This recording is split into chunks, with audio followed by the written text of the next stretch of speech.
The rain was coming down in sheets as I drove home from the hospital, the wipers on my aging Volvo struggling to keep up.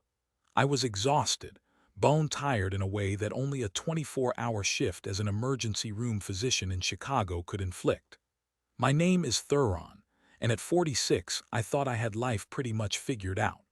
A good job, a comfortable home in Evanston, and a wife, Leonie, who I loved more than words could say.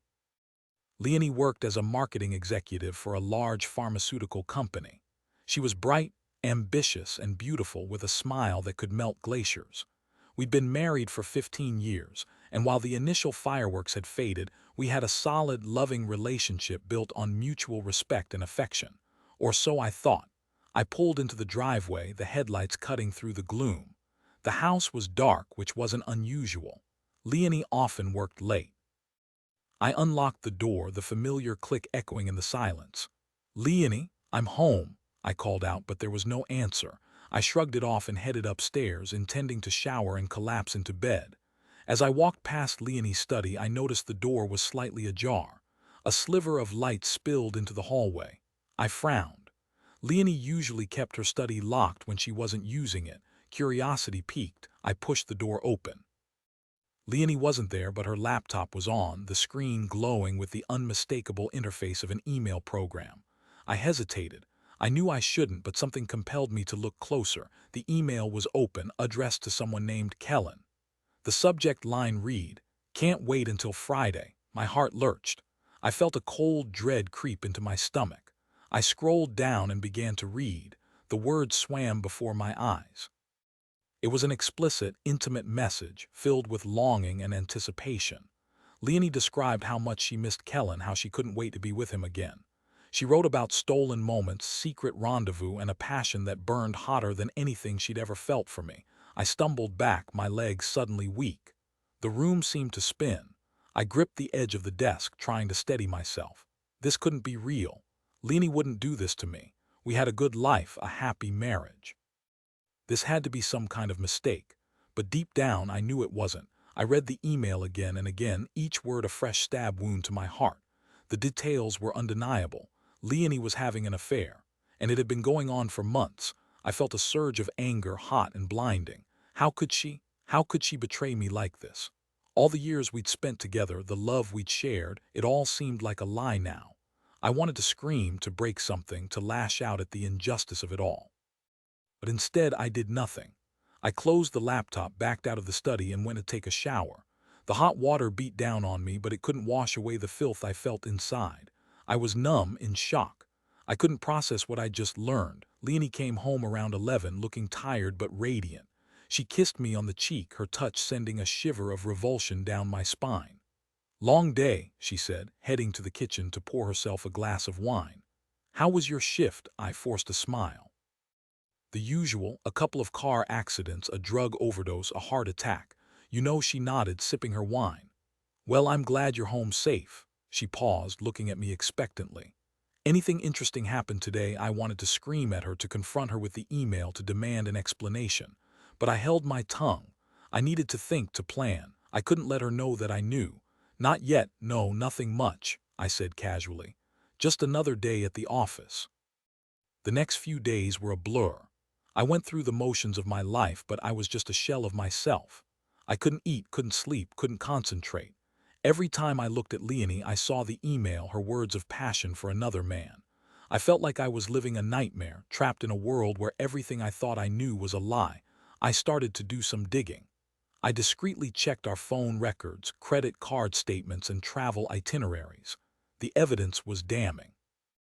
Leonie had been meeting Kellen regularly, often under the guise of business trips or girls' nights out. She'd even used our joint account to pay for hotels and restaurants.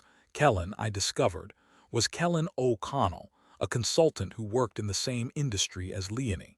He was married with 2 children. As I uncovered more about Kellen, I found that he had a reputation for being a womanizer. He'd had multiple affairs over the years, leaving a trail of broken hearts and shattered marriages in his wake. The more I learned, the angrier I became. I wasn't just angry at Leonie for betraying me, but at Kellen for preying on her, for destroying our lives. I knew I had to do something. I couldn't just sit back and let them get away with it. I decided to consult with a divorce attorney. I found a reputable firm downtown and scheduled a meeting.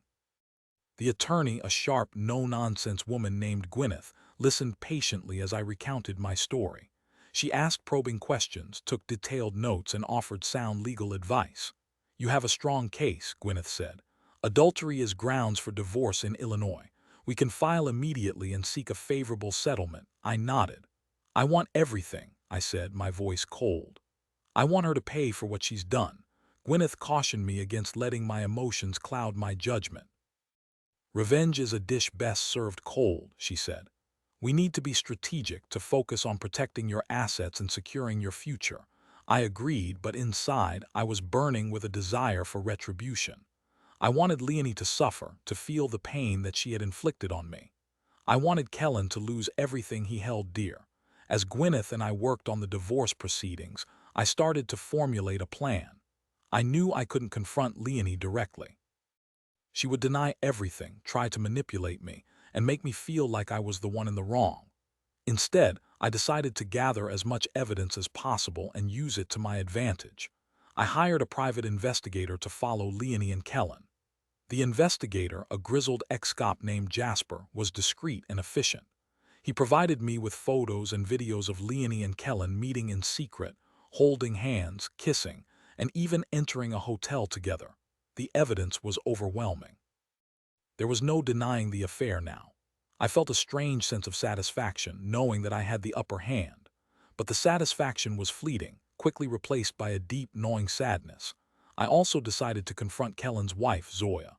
I knew it was a risky move, but I felt that she deserved to know the truth. I tracked her down through social media and sent her a message, asking if we could meet. Zoya agreed, and we met at a coffee shop in her neighborhood. She was a petite, elegant woman with a kind face. She seemed nervous, but she listened intently as I told her about Leonie and Kellen's affair. At first, she didn't believe me. She defended Kellen, saying that he would never do such a thing. But as I showed her the photos and videos, her face crumpled. Tears streamed down her cheeks. "Oh my God," she whispered. "I can't believe it." I felt a pang of sympathy for her. She was just as much a victim in this situation as I was. We sat in silence for a few minutes, both of us lost in our own thoughts. "What are you going to do?" I asked her. She shook her head. "I don't know, I need to think, but thank you for telling me the truth. I deserve to know." Over the next few weeks, I continued to gather evidence and work with Gwyneth on the divorce proceedings. We filed a motion for a temporary restraining order, preventing Leonie from accessing our joint accounts or selling any of our assets. We also subpoenaed Kellen, demanding that he testify under oath about his affair with Leonie. Leonie was furious. She accused me of being vindictive and unreasonable. She denied the affair, claiming that the photos and videos were doctored. She even tried to turn our friends and family against me, painting me as the bad guy, but no one believed her. The evidence was too strong. Her lies were too transparent. She was losing control, and she knew it. The day of the deposition arrived. Kellen was nervous and evasive. He denied the affair at first, but Gwyneth quickly cornered him with the evidence. He eventually admitted to everything, but he tried to downplay his role, claiming that Leonie had seduced him. I watched him squirm, feeling a cold satisfaction. He was finally getting what he deserved, but as I looked at his face, I saw something else: fear. He was afraid of losing his wife, his children, his career. He was afraid of the consequences of his actions. After the deposition, Leonie finally broke down. She confessed to the affair, begging me for forgiveness. She said that she loved me, that she had made a mistake, that she wanted to save our marriage, but it was too late. The trust was gone. The love was dead. I couldn't forgive her.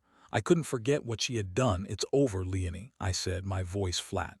"I want a divorce." The divorce was finalized a few months later. Leonie got a fraction of what she wanted. I kept the house, the car, and most of our assets. I also secured a generous alimony agreement, ensuring that she would never be able to live the lavish lifestyle she had become accustomed to. Kellen's life also fell apart. Zoya divorced him, taking their children with her. He lost his job, his reputation, and his friends. He was ostracized by the community, a pariah. In the end, I got my revenge. But it didn't bring me the satisfaction I had expected. Instead, I felt empty, hollow. The pain of Leonie's betrayal still lingered, a dull ache in my heart. I moved on with my life. I focused on my work, my friends, and my hobbies. I started dating again, but I found it difficult to trust anyone. The scars of Leonie's betrayal ran deep. One day, I received a message from Zoya. She asked if we could meet for coffee. I hesitated, but I eventually agreed. We met at the same coffee shop where we had first met. She looked different, stronger, more confident. She had cut her hair short and was wearing a stylish outfit. "I wanted to thank you," she said, "for telling me the truth. It wasn't easy, but it was the right thing to do." I nodded. "I'm glad I could help." We talked for a while about our lives, our experiences, our hopes for the future. I found myself drawn to her strength, her resilience, her kindness. We had both been through a lot, and we understood each other in a way that no one else could. We started seeing each other regularly. We went to movies, concerts, and restaurants. We took long walks in the park, talking about everything and nothing. We laughed, we cried, and we supported each other through the difficult times. Over time, our friendship blossomed into something more. We fell in love. It was a slow, gradual process, but it was real and genuine. I never thought I would find love again after Leonie's betrayal, but Zoya showed me that it was possible. She taught me that love could be found in the most unexpected places, even in the aftermath of heartbreak. We got married a year later, in a small, intimate ceremony surrounded by our closest friends and family. It was the happiest day of my life. Leonie, on the other hand, never recovered. She struggled to find work, bouncing from one low-paying job to another. She became bitter and resentful, blaming me for her misfortune. She never apologized for her actions, never acknowledged the pain she had caused. I heard through mutual friends that she had developed some health issues and was struggling to afford treatment. Part of me felt a twinge of sympathy, but I quickly suppressed it. She had made her choices, and she had to live with the consequences.